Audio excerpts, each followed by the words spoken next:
iš tikrųjų, kad tiek daug atėjo pasižiūrėti, tiek daug vaikų atėjo.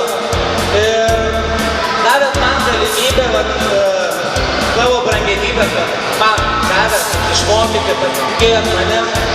Ir aš manau, šios varžybos tik tai yra dar tik tai pradžia. Ir vis dar, aš tikiu, kad lygiai po metų vėl mes čia pasitiksim ir jau parodysim šiek tiek jau, ką geriau išmokom.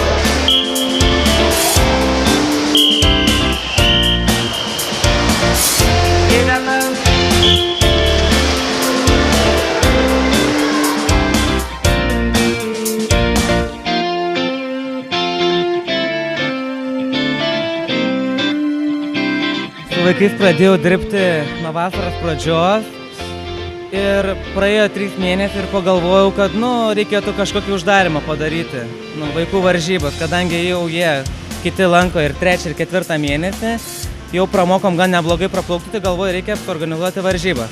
Tie, kurie šiandien jau laimėjo kokią vietą, tai čia jau dar tik tai buvo pradžia ir viskas dar tik yra prieš akis.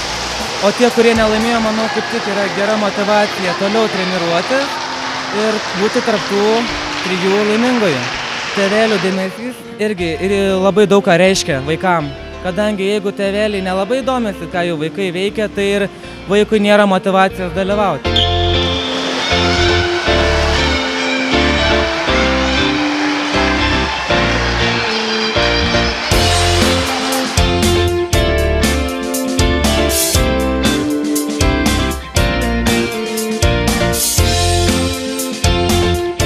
Norėčiau padaryti tokią kaip tradiciją, kiekvienais metais, kaip vasaros uždarimą, padaryti varžybas draugiškas. Čia buvo vaikų pirmos varžybos, o ateityje planuoju ir jungti varžybas tarp viso gal tinklo, gal tarp visų Šiaulių, po to gal kokių svečių pakviesti. Dabar tik tai realiai buvo tas pirmas blynas, kurį, manau, gan neblogai iškepėm ir tikrai ateityje, manau, turėtume dar geriau ir turim tikrai dar kur kilti ir tobulėti.